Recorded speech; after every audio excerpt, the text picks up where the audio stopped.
So I was muted for that whole thing, so I'm going to start again. Welcome, everybody. I'm going to grade you on how close you get to your opening statement. Welcome, everybody, to the Wunntee Weeklies today. I'm joined by John. Actually, I'm joining John, more like. We're here in Utah. I'm here for a wedding. But like I said, Ross is out talking to famous people, so he's not going to be joining us today, but we're going to have a good time. Anyway. Just talking in spite of his absence, because he's off being successful and making money, and we're just here sort of thinking around. So so we're gonna get started and roll through how's everything been? We haven't talked. I mean, we talked last week, but has anything? One of the things that I wanted to talk about today was like you and I talked about shifts that we wanted to make to model Ross. To a degree, yeah. So how much would you say stuff has shifted for you? I haven't shifted a bit in the past week. No. Well, like like mindset-wise. Mindset-wise, my mind's been going crazy about business ideas in and outside of marketing. But everything that I think about, I have to put a marketing angle on it. We were talking a little bit ago about Airbnb as a business. Oh yeah. And I immediately start thinking, in markets that are a little saturated. Salt Lake is not a high profit market for Airbnb businesses. It's more of a it's like a half to a third of what you get like in Denver even, and Denver's actually pretty profitable. And so I was sharing with you my idea, and anybody who's willing to rip this off, go for it. Is the idea of having a haunted house Airbnb? You got to have a hook. Yeah. In a small portion, my bow tie is my hook. Yeah, exactly. Whenever I go to business meetings, I'm wearing a bow tie, and it's never a straight tie. Never a knit tie, or it's always a bow tie. It's memorable. You got to have something that stands out, right? If you are a commodity, something about what you're doing needs to stand out and be memorable, right? I had an event we went to just not too far from here, and the guys that stood out like sore thumbs in the crowd are these two big cowboys. This was a business networking event. These guys had these big, handlebar, like epic beards and everything. And what they did was they from a cowboy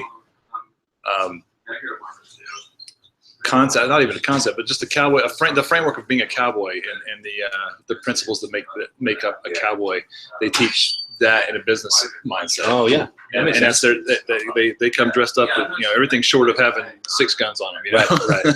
Which they probably were carrying something. Yeah, maybe they were. Yeah, but they were all legit. Because at the time my company was 10X Marketing, and they were like, oh, that's a cool name. I'm like, well, yeah, I think so too. Yeah. And they were like, well, it's cool because a 10X hat was like the top of the line hat.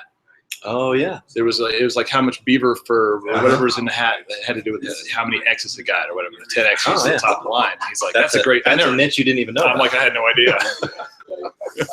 You're like, that's why I kept getting those weird messages. Yeah, but so yeah, I think that's something we haven't touched on in our conversations, is having that memorable thing. And your brother does a good job of this with the with the products that he puts out. The hat, and he's got his hat. He's very always a fitted hat with your brother, and I say your brother. You've got 3 other brothers outside of brother. Yeah. But Brad, he's the one that probably the most well known of the Martineau clan.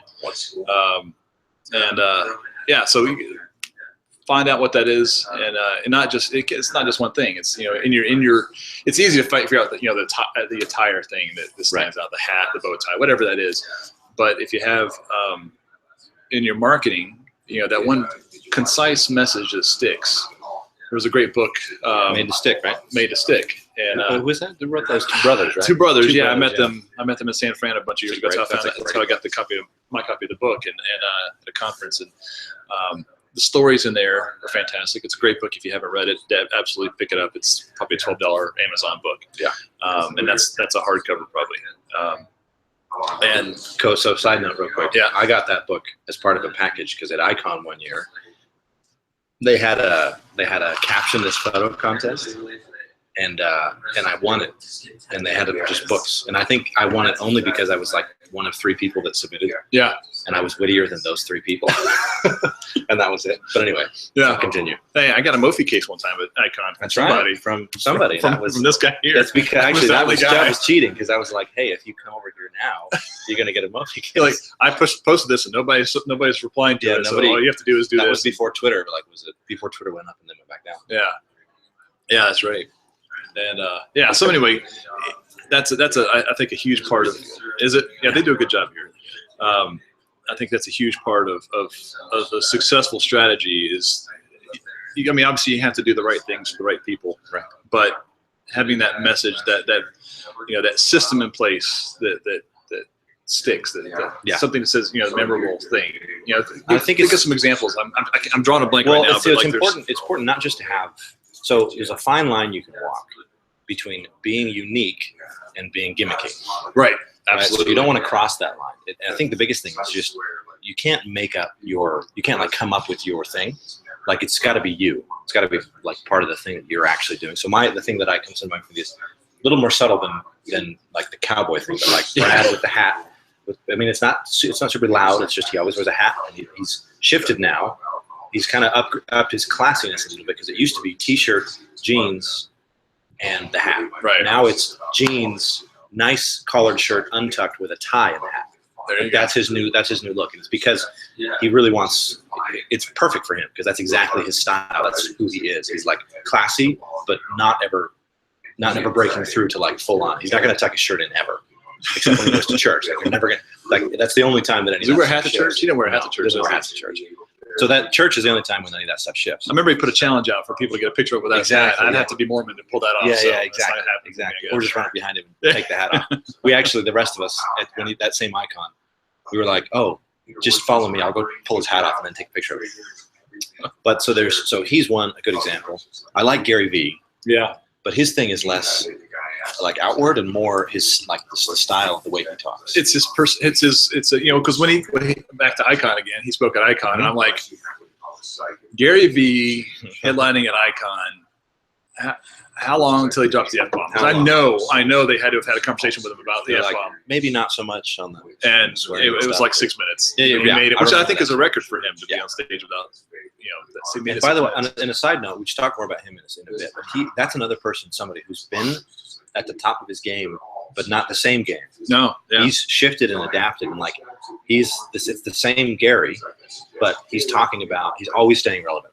Yeah, which I think is important. And he's got his head up, looking off at the horizons in every direction at all times. It seems like he's like, this is what's going to happen next, and then a year later, that's what happens next. Yeah.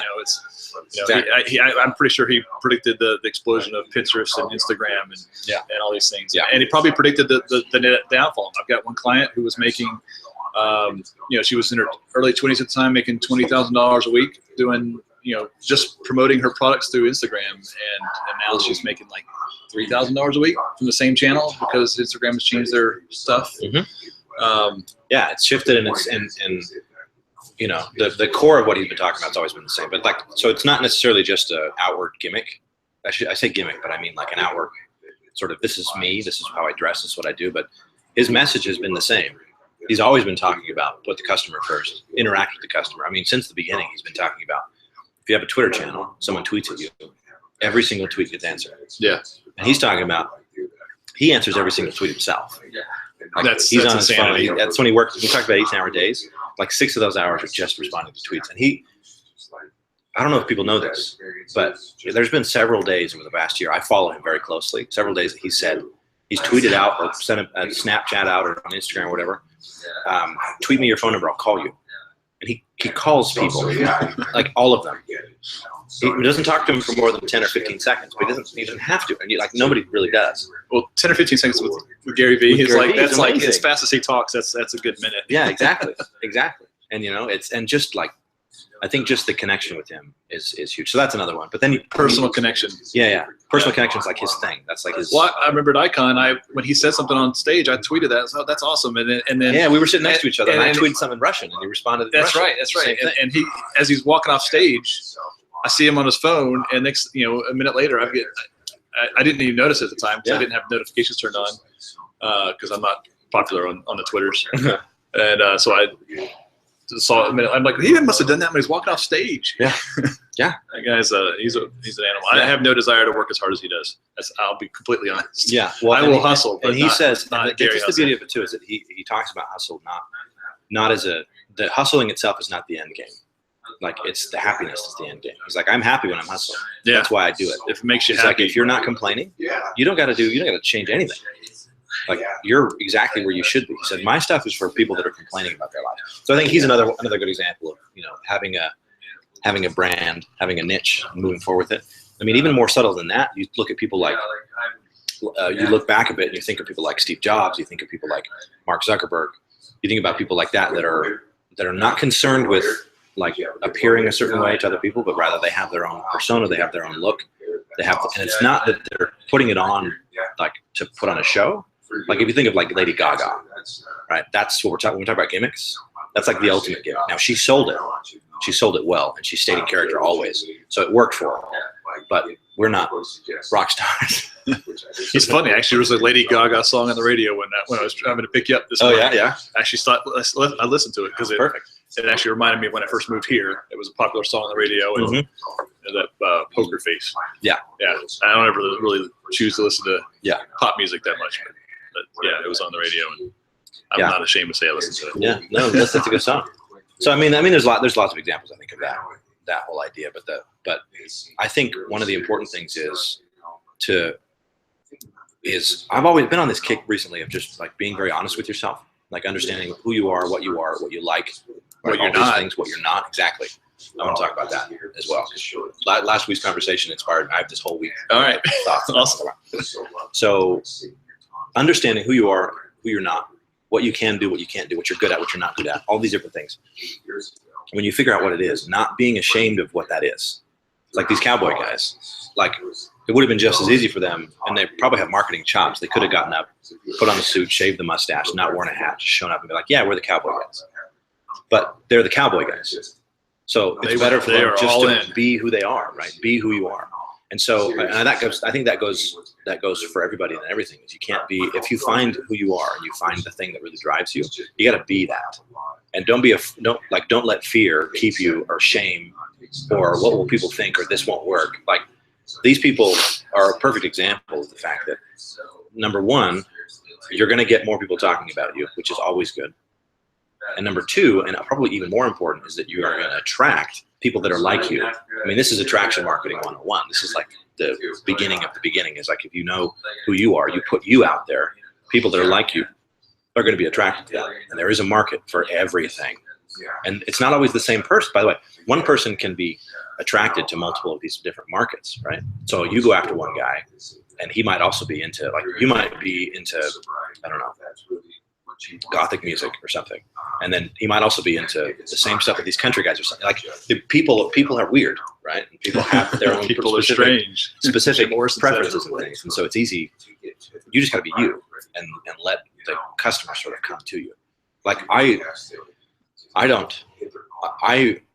never really changed the way that I naturally wanted to appear, like to appear more or less or different than I actually am. And I think that's just been a natural thing for me. I'm lucky that I never got sort of caught up in needing to follow somebody else's norm. And I don't always dress the same. Like today, I'm dressed better than I have been dressed in probably 6 months.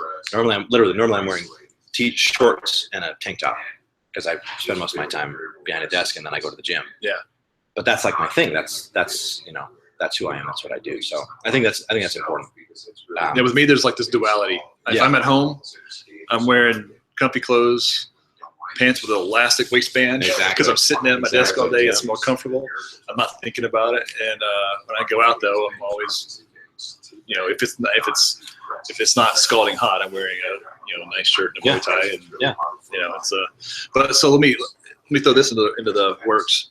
By the way, I'm only wearing this because I'm going to a wedding today. I would be wearing shorts and a tank top if I wasn't going to a wedding. Just want to put that out there for the record. And this is, how do I present this? The idea of following your own trend, and that happens. I'm talking about personal trend. Your self-presentation, your business. there's a balance that needs to be, that you need to have. You know, there's different messages you'll hear. You know, you've heard the story of the miners that the miner that bought a mine and stopped 5 feet from gold. I forget who is that? Is that Franklin Covey, or is that I don't know who that was, but that's like the sentiment. Yeah, and then when you, what about the guy who, you know, he stopped 5 feet from gold, but what if the gold wasn't there? Right. And he stopped? That would have been a wise choice. Right. But he got made a fool of because same choice. So, but you don't know. You don't know. So you have to just make your best decisions on when to pivot and when to pull out, and when to keep going forward. So I don't have a golden rule in that. Yeah, and that's a struggle. You know, you see businesses that don't know when to. You know, they keep moving forward. I mean, you know, businesses like, maybe a bad example, but like Blockbuster, great business. They had a Blockbuster business for decades, and then boom, you turn around, they're all, and they didn't pivot. They weren't paying attention. Of course, they had a successful business and they changed. But really, we're talking about people who are trying to grow a business to a successful business. They tried to go to like Blockbuster Online, but they did it too late, and it didn't do too late. Redbox had already taken away their market share, and paved the way perfectly for Netflix. By the way. Yeah. Amazing. Well, Netflix planned it from the beginning. Netflix knew, you know, when they were delivering discs, they knew. My understanding is that, and I could be wrong, it's just something I've heard, that they built this whole delivery system, but they knew that eventually that was going to dry up, and they were already looking for the next plateau, and the next plateau was streaming delivery, straight to the set, and it's there. I mean, I've got, you know, when I get home and the kids are watching something, and hey, let's watch this on Netflix. I'm like, all right, wait. You want to watch on the Xbox? Or you want to watch the Xbox 360? You want to watch it on the smart TV? Which remote can you find first? Yeah, which remote? Exactly. No, yeah. But yeah, I mean, but having a plan and having that, I mean, that's some next level stuff right there. Be able to see that in advance and knowing what's coming, being able to plan for, and they probably had a couple of different incarnations of where their business would go. Yeah. And I'm hoping to see the same thing with, like, you know, we talked about Uber this morning and Airbnb, those kind of businesses, these shared economy. I love that term, shared economy. I love it. It's a little bit becoming of a buzzword at this point, but it is such a cool thing, and being able to see what's coming, and if you can see what's coming in your market and plan for it, and then you're the market leader when it comes. Right. And that's pretty powerful. And that's why Gary has been able to be successful, because he consistently predicts the marketplace. And there's been plenty of predictions I've made and been completely wrong on. Yeah. Well, and that's another thing I want to talk about. I'm glad this dovetails perfectly into something else, because Gary talks about this every once in a while. So I'm going to set this up by telling a little story. So what was it, 2 weeks ago? It was like 2 weeks ago, right? I was at that conference. I think we talked about it last week. Two or 3 weeks ago, I showed up for a client of mine, put on this big business conference. This guy got up as I was walking out. I'm listening. I'm hearing over the loudspeaker in this other spot where they're doing like a keynote. The guy says, "Okay, I'm going to say something now that's going to be a little bit controversial and might upset some people." And then I remember, here's the crazy thing. I already like where it's going. Here's what's crazy is I'm like, I perked up my ears and I thought, oh, because everybody else had said it was very like everything was platitudes. You know, you gotta you're everything you do today is more than you did yesterday, and like you're an expert at what you've done and what you've been doing your whole life, like just dumb stuff like that. Level 2 fortune cookies. Yeah. It's just like, it was just bad. The whole thing was bad. He gets up and he goes, and as I'm walking out, right, I hear him say this, and here's the beauty of this story. I don't remember what he said, because he set it up with, I'm going to say something that's going to offend some people, and then just said another vanilla thing. I was so disappointed. I thought to myself, if you're going to get up and say what I'm about to say might upset some people, it should upset everybody. Yeah. No, I know the difference between. I killed a puppy this morning. Yeah, exactly. I know the difference between offensive and non-offensive. Because then like 2 days later, I saw resaw a video that I'd seen. I'm kind of a Gary fanboy at this point. Yeah. It's okay though. He's something that you're allowed to be a fanboy of. Yeah, I agree. But he got up at a conference. It was for, I forget what business it was for. I want to say it's like Google or something. He was at some conference with a bunch of employees at a business. And he goes, this is the first line of the video. He goes, the reason why 90% of you are going to fail. And then he told the reason why they were going to fail. And I forget exactly what he was talking about. But he said specifically to the group, he's like, 90% of you aren't going to make it. And I think that's a message that gets lost a lot. And he talks about this too. the idea that it goes back to what you said about maybe there's not gold. You stop 5 feet from nothing, or you stop 5 feet from gold. You said, because Gary talks about, I agree with him 100%. You're not necessarily going to win. Like we talk about strategy, talk about things, you just might not have it.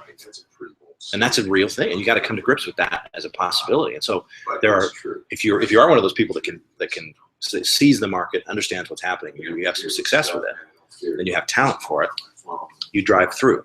But at some point, you have to figure out whether or not you're the type of person that's going to be successful moving forward, or if you're the type of person, and there's nothing wrong with this, that needs to hitch their whack into somebody else's horse. And just because business, it's not just, we can't really survive as an economy if everybody has their own business. Right. Like it doesn't work. We can't all be freelancers. It might, I mean, there's one setup where it might work, but in reality, it's just not going to work. So not only do you have to understand who you are and what you are, but I think the second step in that is understanding just because you know who you are doesn't mean that is something that's going to make you money. Because you might really entertain the possibility that who you are is a good employee. So I started this week for me, after last week when Ross was talking about bringing on people, and he understood that for him, managing client communications and doing the work is not where he wants to be, one, and not where he's best. Like he's best in that higher level strategic role, which I think I am too. But I realized, actually, while I was in Tahoe, I had something about nature. We got to talk about Tahoe because I've never yet to go. Yeah, we'll talk about we got to talk about Tahoe. We'll check it out. Yeah, it's, and I hear it's even better in the winter. It's snowy up there. Like it's beautiful. So, the thing I realized is that I'm not good at managing business, managing client expectations, client communication. I'm not good at any of that stuff. What I'm good at is being on camera, being on stage, and teaching. Those are the things that I'm good at. So what I want to do, my goal by June of next year, middle of next year, I want to have a business set up where I'm not the CEO. Like if we think of in terms of like a corporate structure, I'm not the CEO, I'm the talent. And I'm the guy, I'm managed by people that are good at managing. And all I do is I show up, I get on stage, I do a presentation, I show up to a small group, I teach them some stuff. I show up on a phone call and teach some people some stuff, and that's it. And I let other people handle the rest of it because I'm not good at, I'm good at creating the content, I'm good at the strategy of it, but like the doing of it and the managing of it and keeping track, like that's never been my forte. I know you have a previous employer that you probably picked some of that up from. Yep. I thought to myself specifically, you know what I want? I want to be Frank. Yeah. That's what I want to be. That's what he's done. Except minus the 10 years of drug abuse and all that. Yeah, we're looking like Jesus. Yeah, minus the Jesus. Although I did the beard thing, the thin beard, I did get from him because I had a thicker beard before. Really thick. I let it grow out pretty big, and he was like, he said some pretty colorful things, but he was like, you got to shave, you got to trim that, you got to go thin with that. And I was like, well, why would I shave? The whole point of having a beard is to not shave. But yeah, my wife doesn't like this is thicker than she likes. Yeah. She doesn't like the thick beard. She likes the GQ beard. Yeah, fairly there. Just the little lines. So anyway, I think it's important to, as you continue to progress in your individual career, in your business, if you're a freelancer, whatever it is, to be honest with yourself on who you are and what you actually want to be doing, and understand the reality of the situation, which is, and the crazy thing is, I don't know if you know about Schrodinger's cat, but the theory behind Schrodinger's cat is he was a scientist who basically said, if I put a cat in a box and I close the box and I don't look inside of it, is the cat alive or is the cat dead? And basically the theory is the cat's both alive and dead because it could be either, and it's inside the box. So it's the same thing with like sometimes when we're approaching like a business venture or different things, it's both successful and unsuccessful. And it really doesn't depend as much on how much work you put in. It depends more on whether you even have the skills and the chops to make it happen. So I think being more realistic with yourself and not just assuming that you're gonna be the next whatever is very important, because then you can actually have a fulfilled, successful life just by getting a job, working for somebody else, like hitching your wagon to somebody else's horse kind of thing, or realizing that you've got your wagon hitched to someone else's horse and you shouldn't. So you come back the other way. So it's like you just gotta, like, there's no rules. There's not like a set way to do things. So that's my big thing. Yeah, I like so personally, I know I mean, I'm typically solo, but I absolutely love collaboration. I mean, that's why we're here. Mm-hmm. I love collaboration because, you know, ideas abound. I mean, so I may say something that gets you going on something, or the other way around. And that's probably the biggest thing I miss about working, you know, for a company, is having that collaboration and teamwork. That's something that with every company I've ever worked for, which there's, you know, recently hasn't been very many, but but you know, in the past, you know, my younger years, I had, you know, typical 9-to-5 jobs, and I was always promoting cross collaboration of departments. So if you are in a company and you want to really accelerate your value, your perceived value in the company, connect the teams together. You know, the company where we met, when I first started working with 6th Division, the marketing team and the sales team, 2 different silos, and the only way that they talked is at the top executive level. Yeah. And when I came in, so everything has to go up, be filtered through everybody, and then come back down and be filtered through everybody again. And it would come up to here and stop. Yeah. Which is what happens because it wasn't their idea, so they didn't want to. You know, they had that mindset that everybody below them was fodder or whatever. It was kind of just the executive committee, the executive group in that company, cool dudes, but they definitely lived in a different world than everybody else. But when I came in, I can't, you know, because I would go straight to the salespeople and say, what can I get? I'm a marketing person in your company. What do you need of these leads? What if I could tell you this and this and this about this lead? What if I could tell you that this person that you're going to call, what if you had a page that you come up to when you're getting ready to make these calls, instead of just a phone number and a name? Now you've got a phone number and a name. You know what pages they've looked at on the website. You know what videos they've watched. What if I gave you all that? Would that be helpful to you? And they got excited. Yeah. And then it went up the ladder and stopped. But we opened up some doors anyway. Right. Well, I remember one of the times I came into the office, your guys' office. There was we were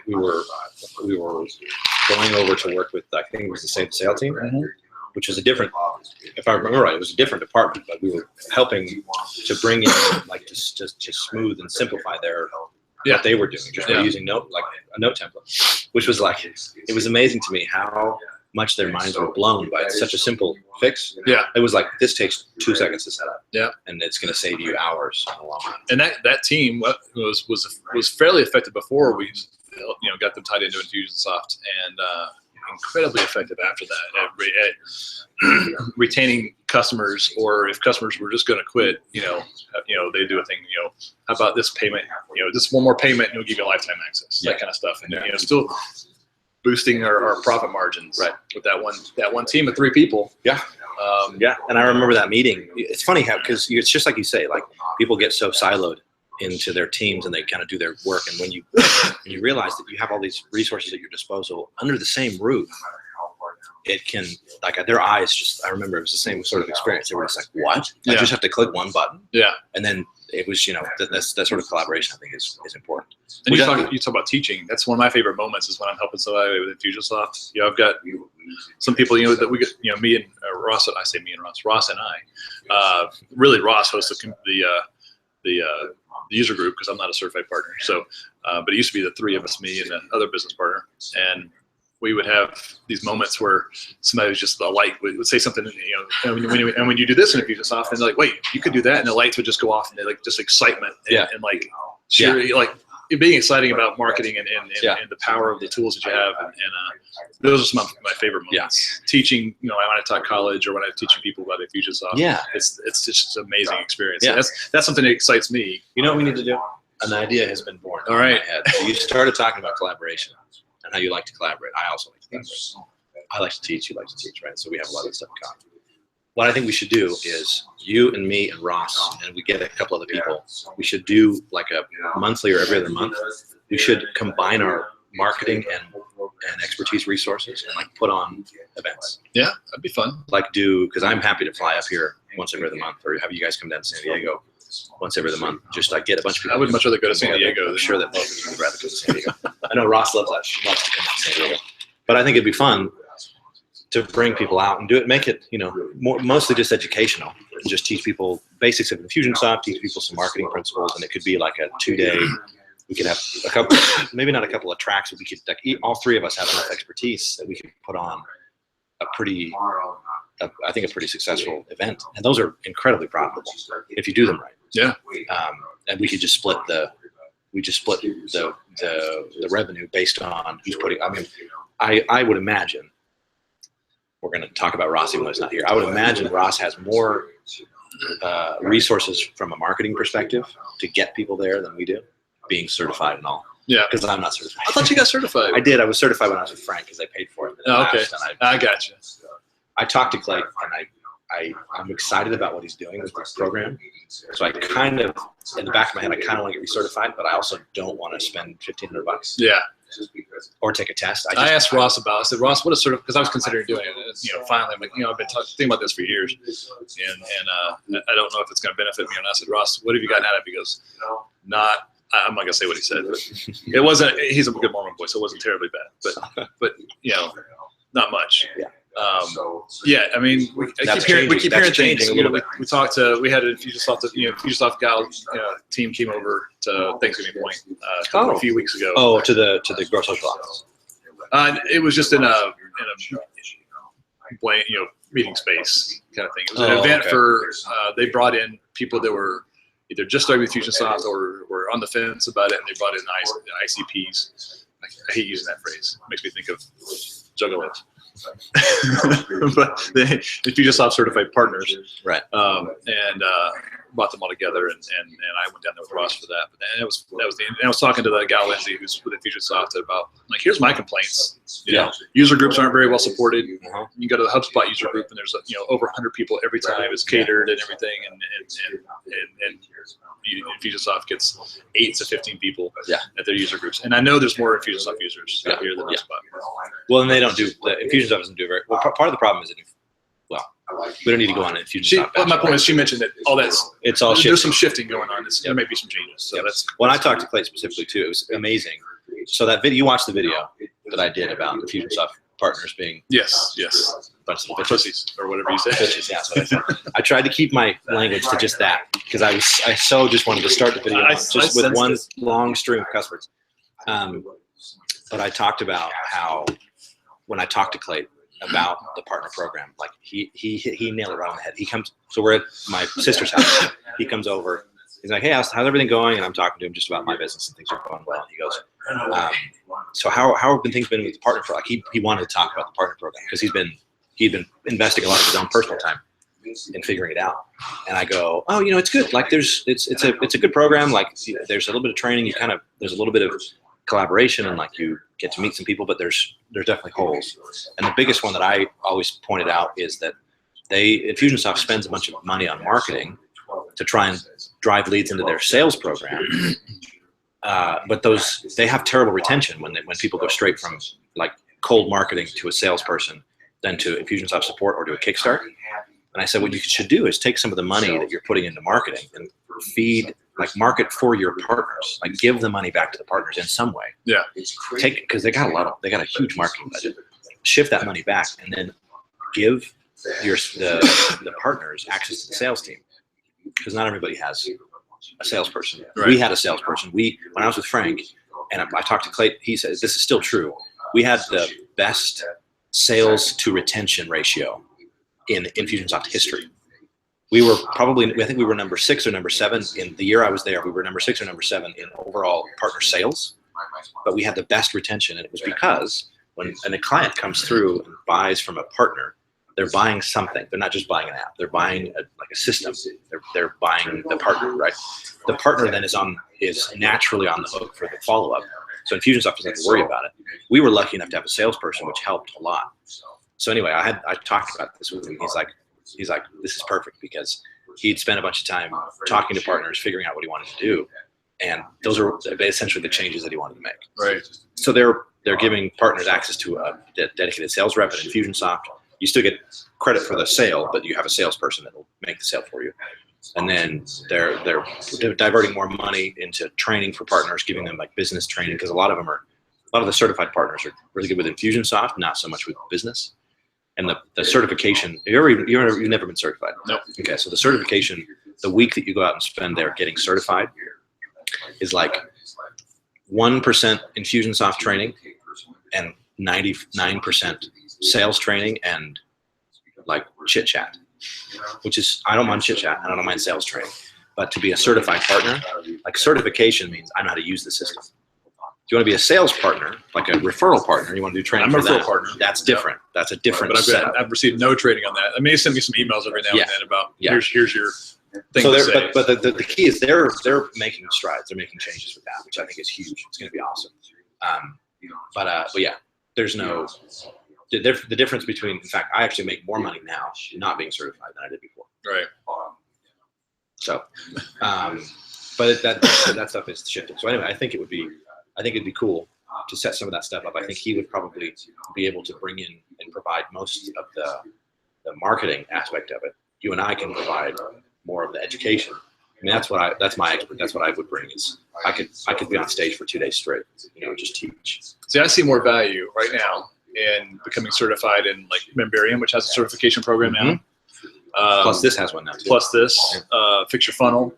Those right there, if you know Infusionsoft and some of those tools, your power level of what you can help clients do explodes. Yeah. I mean, all those tools exist because of the weaknesses inherently in the platform that are kind of engineered into the platform. Right. And I was always concerned when I first got into Infusionsoft. Look at these other guys. You've got Bob Keane doing I Remember 360, and then you got this other company doing this other thing, and then what happens when Infusionsoft starts doing those things? But I think they've learned. They knew from an early point that it makes sense to let those third parties exist and support them. Yeah. Instead of trying to, because that's basically free expansion of their own tool set without having to spend a budget on it. So, exactly. And I think some of those things they're going to internalize. Yeah. Some of the features, like we've seen some of the stuff start to get internalized by Infusionsoft, which I think is natural part of growth. A lot of these things that a lot of people have been talking like this should be part of Infusionsoft, which that phrase always bothered me. This should be part of Infusionsoft. No. Well, it's a tool that does so much. You expect it to do everything. Right, and the way that you want it to do. Yeah. I'm still saying anybody who's with Infusionsoft watches this, I still want to be able to search by the date a tag was applied. The data's in there. I want it. Yeah. That's all. Yeah. So that I think that would be good. I think we should talk seriously about that, and we can talk more offline about that. But I think that would be, if you're watching this is the moment. This is the genesis of whatever big thing we're about to start, whatever massive thing. And I think it would be fun too. We can do stuff specifically for partner. I've always wanted to train partners. Yeah.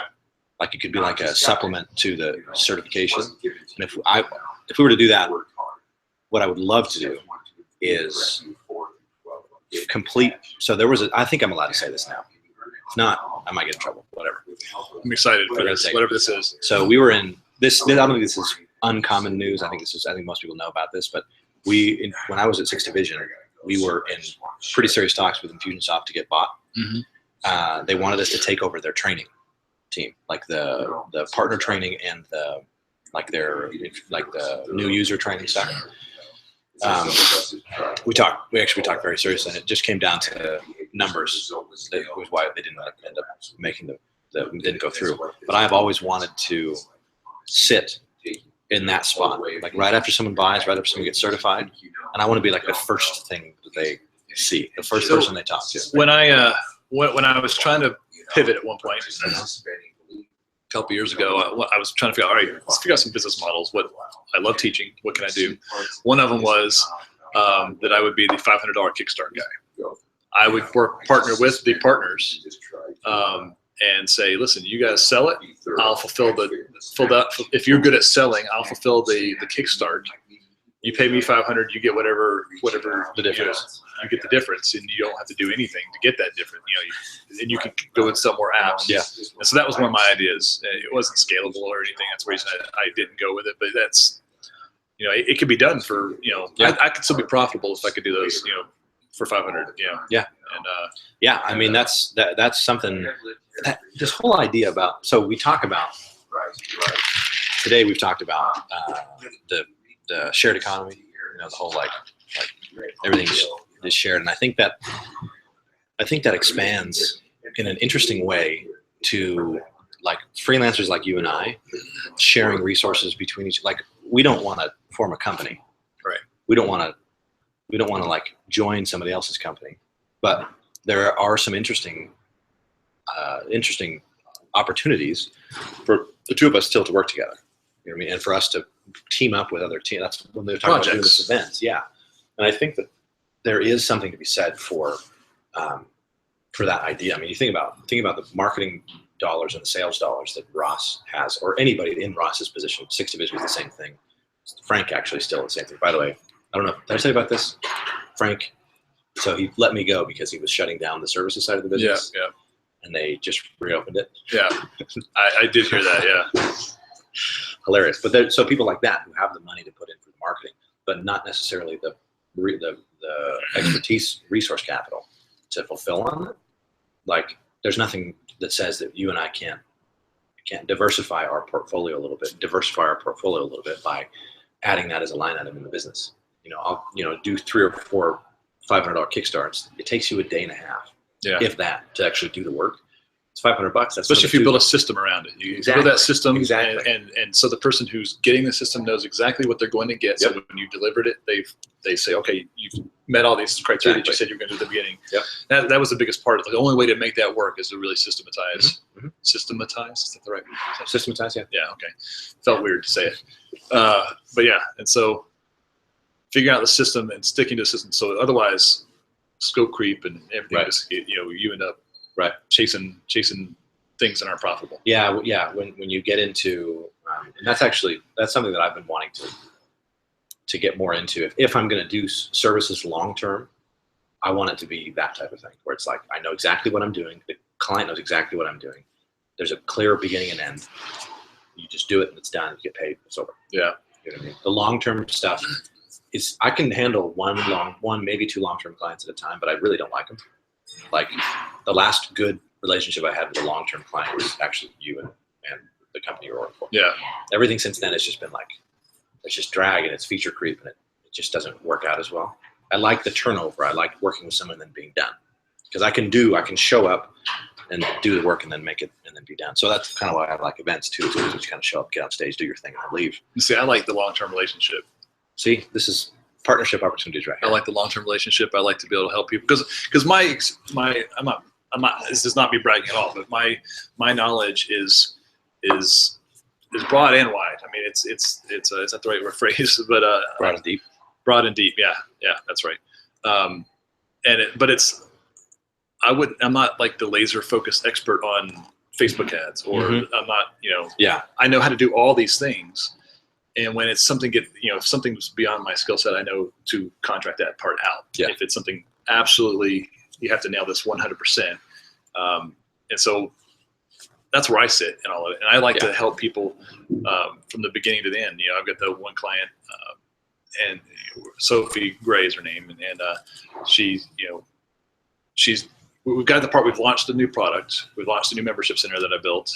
And we've launched all the products, and it's all in Infusionsoft now. It's all turning through WooCommerce and Infused Woo, and it's all working. And now we got to start doing conversion rate optimization. We got to start doing Facebook ads. We got to start doing YouTube ads. All these things, and I like the ongoing process of completely optimizing everything until it's like seeing it. Yeah, go from nothing to. It's the Porsche 911. It starts off and it looks kind of the same 50 years later, but it's so much more refined. Yeah. At that point, and that's where I like to help. How many? We'll talk somewhat practically here. How many of those clients do you think you could handle at once? At that level, one at a time. One at a time. And I've got a bunch of other smaller clients that either can't afford to be at that level yet, or they want some more high level help. Do this kind of stuff. Yeah. And so I've got a pretty diverse portfolio of clients at this point which actually isn't what I wanted when I first got into it, but I really enjoy it. I wanted initially just, when I decided to pivot at one point, I decided I want to focus on conversion rate optimization only. And I won't even touch Infusionsoft anymore. I'm just going to do this. This is one thing I'm really excited about, and I still am. But I learned that I had to pivot again. I had to go back to, people need this other stuff to feed that side of it. They need to be going. So let me ask you this: as a person that is helping people single or what's the single entrepreneur, solopreneur. Yeah. I think a lot of the people that are not a single entrepreneur. Yeah. That's right. The problem, I think, after meeting a couple of the ICPs at the event a couple weeks ago, I got to see kind of a little bit of where they are, and it seems to be pretty consistent across the board that these guys are some of them are successful, some of them have a base level of success, and I think our own mental limitations keep us there sometimes. But as far as lead generation goes, if you're not like Frank, where you can spend $10,000 a day on advertising, I'm guessing that's probably around the budget he was spending or is spending minimum. And if you're not like that, most of us probably spend, if we spend $100 a day, that's probably a pain point. Unless you're spending 10 right now. Unless it's working. If it's working, great. But so my advice is, if you've got a commodity service, that kind of advertising can work. But if you're a high ticket item service, like most of us probably are, relatively speaking, I think your network comes into play. That's the first place you should be going to, and you need to pinpoint those people in your network that are the ones that are going to the masterminds. I've got one friend, Canadian gal, super awesome marketing gal, and she goes to all these masterminds, and she brings me back business, and it's just because we have a good relationship and we're friends, but you got to figure out who those people are. Because she knows what she's good at, she knows what you're good at. Yeah. She's like, here's business, but it's going to take me plus something else. Right, So and that's she knows exactly you. right. Yeah. And so I'd say half the business I have right now came from that one person. So if you can figure out who that person is in your network or who those people are in your network, and do it, it can't be, hey, go find me business. Right. Unless you have that relationship with that person. Right. But say, hey, whatever that message is, that person, hey, if you know anybody that needs what I'm doing, if you're going, if you got any masterminds or you got any networking events, let's figure out a relationship with that person, referral kind of thing. It comes more of a business relationship at that point. But I know that my point is, I know a lot of people are, I can't spend $100 a day on ads, and that's Facebook. That's Facebook doesn't even know you existed. Frank Kern probably, even at $10,000-$15,000 a day, probably still doesn't get much help from Facebook because they don't care about the advertiser at all. No. Well, they care about that much. I did work for a guy so Frank was spending 10 to 15. I worked for a guy who was spending 25 to 30 on a day. Yeah. The guy made $1 million. Yeah, that's right. I sense this bitterness here. It's come up a couple of times. He's spending 25 grand a day and wasn't willing to spend 10 a month with me. Yeah. It's like, anyway. But yeah, so anyway, that's my point is the figure out your lead generation, and if you don't have, once you've got your marketing message all dialed in and that kind of stuff, and you've got the message that sticks, that's when you can really start to do Facebook and YouTube and Google advertising. But until then, until you get all those things figured out, if you're just the guy who's good at what he does or she does, and you need more clients, then your network is the first place to go. Yeah. The reason I'm bringing this up, we've talked about this high level stuff, and that's an actionable item. I want to make sure anybody watching this thing can take some actionable items. I agree with you there, and I think for you and I, our network is each other and Ross and other people that we know, and I think that number one, I definitely want to talk about the events thing, but I think there's also room to create like a training product. With you and me and Ross, and we get somebody who's a little bit. You and I aren't super. Our expertise is not Facebook advertising. No, we get somebody who's good at that, who's willing to put in some time, and we could create like the success playbook. You know what I mean? My Facebook advertising guy, who I don't know would be really good on stage, also lives probably within 10 miles of where you live. Oh yeah, yeah. Huh. He's an interesting guy. Yeah, that's all he does. Just Facebook ads and flies drones, like little tiny drones and big drones, and he races them. Yeah. But yeah, he's a. That's not bad at all. He's a. I can't get on the Skype conversation with him because every Skype message is like 1 or 2 words. Oh yeah, like 30 of those in a row. And so, but I don't know if he'd be a good presenter, but he's really good at what he does with Facebook. Yeah. But he doesn't really touch anybody with less than $10,000. Yeah. At least $10,000 a month, not $10,000 a day. But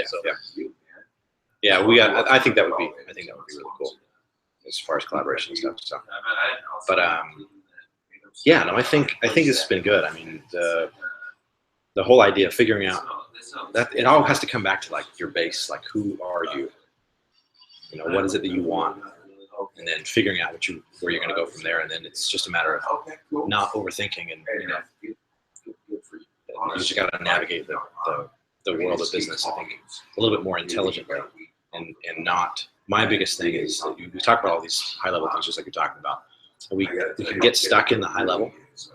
You can get stuck in, I mean, you can't see the forest from the tree. Like you're so high up that you can't see that you shouldn't be flying a plane.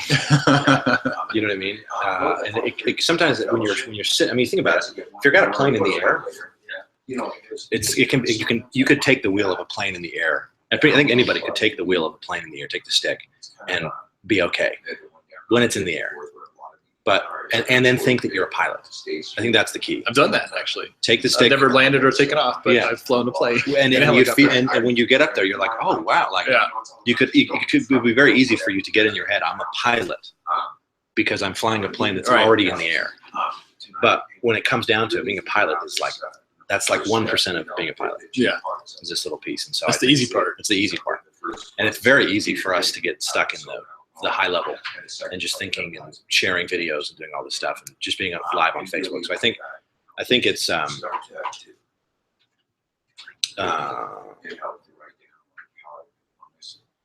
you got derailed, didn't you? I did. I just got a message from a client. It's fine. So anyway, I think the big thing is just making sure that you don't get caught thinking that you're a pilot when you're like a passenger, and just understand who you are and what you're good at, and then, like I said, like start with a network. Unless Facebook ads is like what you do. By the way, if Facebook ads is what you do, there's a lot of business for you. Because that's a huge market right now. So my big and I think I mentioned earlier that shout out for Jake Larson, if anybody's watching this, videopower.org. I'm starting his lab program there, and haven't started it yet. Ross was telling me about it. He says it's really good, and Jake came to our user group thing last week, and it was fantastic. And but anyway, advertising on YouTube is I think there's a lot of great opportunity there too right now. Maybe even better than Facebook. The targeting maybe not as precise and accurate, but it's really good. So there's some cool things you can do there, really profitably and with really low cost per action. So another thing to look at. So right before we wrap up, we got, if we keep to our standard hour, we've got like 10 minutes left, but I wanted to ask you, I had an experience, so as a freelancer, we'll go back into some practical questions. As a freelancer, how often have you run into the issue of payment, like not coming through, like having to chase people down? Right now, yeah, I've got one, actually, and she's in Tahoe. That probably tells you who not thinking about paying you. Yeah. Yeah. Yeah. Well, no, she's not thinking about paying me. I think just, well, whatever reason, I think there's some financial issues and mismanagement of the company itself. And I hope it's nothing as serious as what I'm thinking it is. But yeah, it happens all the time. I hate having to ask to get paid. That's the first red flag. I don't think anybody likes that. Yeah, that's the first red flag that I get that says I need to fire this client. If I have to ask them to pay me. Because it used to just be because you've invoiced them, right? Yeah, you already sent them the invoice. Send them an invoice. They get a reminder. At this point, they're not even responding to my calls. And I know the Facebook guy I was talking about, I was also working with them, and he's like, "Yeah, I haven't gotten paid either." And it's not. They used to be a much bigger client than they are now. I think they're. I don't know what's going on, but they're not managing things as well, or something's going on internally. I hope that they flip it back over and do great with or without me. I hope I wish everybody success. So, but yeah, what's your go-to response? How do you deal with that? Now they've always been slow to pay. I usually have to remind them that I get a check in the mail, a week later.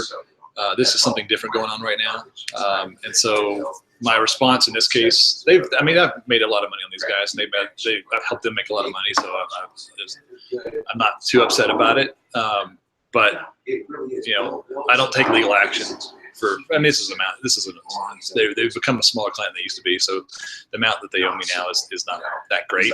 not worth taking my time to, Sure. to chase down. Sure. I figure it'll come eventually, one way or the other. But I don't have any advice for anybody that needs to take legal action. I don't have any. Well, not to the point of legal action, but what have you found has been successful in getting, like, keeping the because that's the big thing. When you ask for payment, it's awkward for you, and it can be awkward for them. Yeah. And so it can create stress in the relationship. Like, what do you find has been the most successful way to get paid without making the relationship weird? The best thing to do is from the very beginning have a very transparent relationship if you can. These guys, I don't get that with. They don't want to let anybody know if they're having any financial trouble, and whereas I've got another client who's just straight up tells me, hey, I overstretched and I can't afford you right now. I'm paying 2 mortgages. I bought a new house and it's not done. I'm still living in the old house and I'm stretched. And just having that kind of, if you can have those open communications with the clients and just from the very beginning, let them know, I'm going to be completely open and honest with you. Do the same with me, and it will be great. But some people, business mentality, old school business mentality doesn't want to let anybody know that you're not 100% successful. Right. I struggle all the time. I get to point, sometimes I'm like, I don't know, I'm going to make mortgage. I may have stretched a little bit myself. Right. And then when you got clients that have the same problems, that really compounds things. Yeah. And it happens. Yeah. But being better with your money is probably a great talent. Well, I think part of it, definitely, you definitely don't, as a freelancer especially, you don't want to be in a position where you need that one client's check. Yeah. Like, you have to get it or you're not going to pay your bill. Yeah. So being better with your money, definitely. I mean, I just went through it this last week and it was fine. The guy was just out of town and wasn't thinking about it. He's kind of like he's in a lot of places at once kind of person. And so you kind of have to remind him about stuff anyway. But I think you're right. I think having that relationship from the beginning, from the get-go, because the thing about it, I think, is, and this goes for more than just getting paid. I think any type of client communication, if you can set the tone of the relationship from the beginning, that look, I'm going to say things to you because this is who I am in this relationship, and you're going to say things back because that's who you are. And it's not, we're buddies. You can be friends, you can be friendly, you can be cordial with each other, but they have to expect that you're going to say things like, okay, I need you to pay me, or things like, hey, you shouldn't do that, or this, I think we should do this instead of what you suggested. I think that's important. And with this one particular client, I think one of the things is just understanding that they might run into those types of issues and being understanding with people, but also, like you said, just setting that expectation. So the other thing is, and I've talked about this, but I don't do a great job of it because I forget about it, and days go by. Is figure out who that advocate for you is in that company, and figure out who's handling, who's the one that pushes the button that says pay this person, and as organically and genuinely as you can do things for them. If they had a baby, go on Amazon, send them one of those awesome little stuffed animals that has some cool things, but I just do that for people anyway. Right. Because 12, 15, $20 for a gift, and it means the world to somebody. Right. It's especially if it's for their kids or something like that. Yeah. It's changes the relationship to a much more personal level, and you're going to get treated better than the other people that they have to pay. Yeah. So if you can nurture those relationships in a genuine and organic way, you have to be like friends with them, but just say, hey, I saw on Facebook that you had you had an anniversary, whatever it is, just a card or something like that, and just like you would with a you're trying to nurture new clients. Don't stop the nurturing once they right. The relationship should stay like it should be organic, just like you said, or make it organic and make sure you're genuine. Yeah, it can't feel like you can't do it when they owe you money. It's got to be before that comes around. Or if you are going to do it when they owe you money, that's actually a good. I'm glad you brought that up.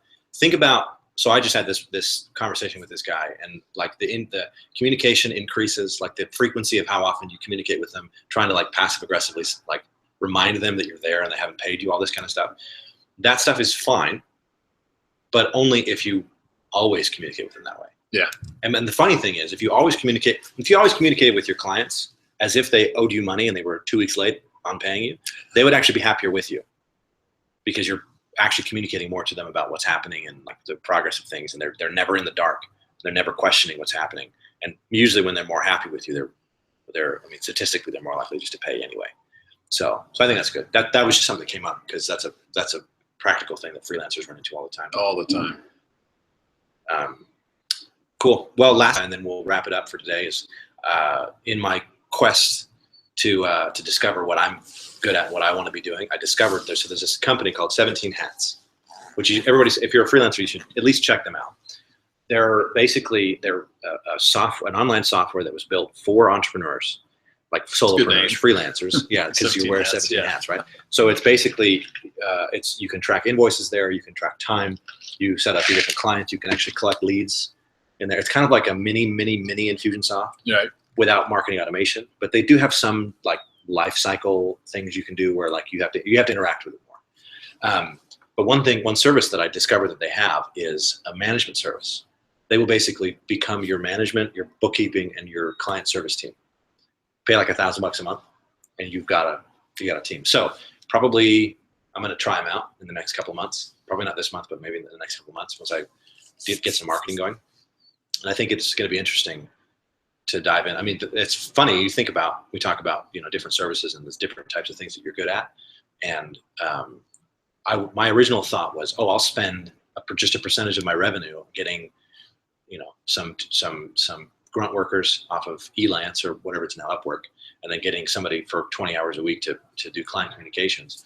And it's like, I could spend 15, 16, 20 grand of my revenue on employees, or I could spend one and just have a company that's what they do specifically. So the whole point of that is just keep your eyes open, and keep your ears open and like look for different opportunities and things. And I don't actually know if it's going to work out. I'll report back how it works. Love to hear about that. But I thought that was kind of interesting. Just as I was thinking about not wanting to be the management and the bookkeeping and like the client communications person in my team, in my own company, it's like, oh, here, try this.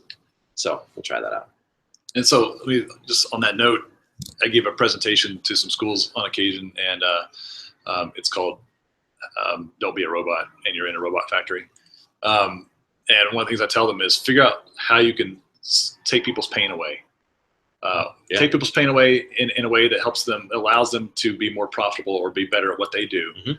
And there's a business model every day, all day. Yep. Whatever that is, if you can figure out how to solve a problem for somebody that's something that can help them make their life better or make them more profitable. Well, so the funny thing about this whole thing is that the converse of this whole offering that they have is exactly what you were describing before about coming in and being the doer, like doing the $500 Kickstart. Yeah. Like instead of someone coming in and being the management team for you, which is kind of what you're doing it's kind of like a reverse way of doing it. You're coming in to be the talent. You're coming in to be the doer. Right. And I've thought that kind of is the lines along which I was thinking of if we collaborate and do like an event, like it would be under somebody's umbrella, but then we would just come in as like just as the talent, like I've long said, one of the things that I wanted to do until I heard that Clay was going to kind of do this himself, and I don't want to step on his toes. I might do a little bit of it, but I wanted to sell a program where I teach people how to run events, like teach certified partners how to run events to teach Infusionsoft,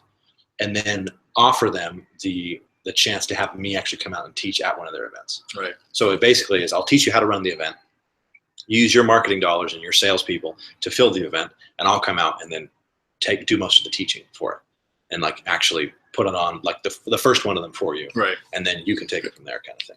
So I think that would be an interesting thing to look into. In fact, we might even look into finding other companies, other ICPs that would like to get into running events and just come out and run them for them. Right. You know what I mean? Because that's what I mean. When I got started with Frank, it was because of that. It's because Ross and what's his bones, Brent, just came out and essentially ran it for him and just did. So it's like under the umbrella of the parent company, but then you got the talent that comes in and actually handles the meat of it. So anyway, that's just an interesting sort of concept. Realizing, I think the whole theme of this episode has been that shared economy type thing, and the idea I think is don't get caught up in like the traditional. I have to have my own marketing. I have to have my own everything. I have to have my own, like it's a top down vertical, because you might not be good at that, but somebody else is, and they need what you're good at. So you're not necessarily joining their company, but you can provide them with a service that they don't have on their own. Symbiotic relationship, exactly. So Cool. well, any last thoughts or words? I think I've already shared my last thoughts and words. There are no more words or thoughts to be shared this week. Yeah, save some for later. It's for next week, exactly. When we got Ross on, we can grill him about how he makes all his money. Anyway, thanks everybody for joining. Those of you that are watching afterwards, I hope you get some good insight out of this. I know I did. I'm excited for some future collaborations, making more money, etc. at all. .biz. And we will catch you all next week. See ya.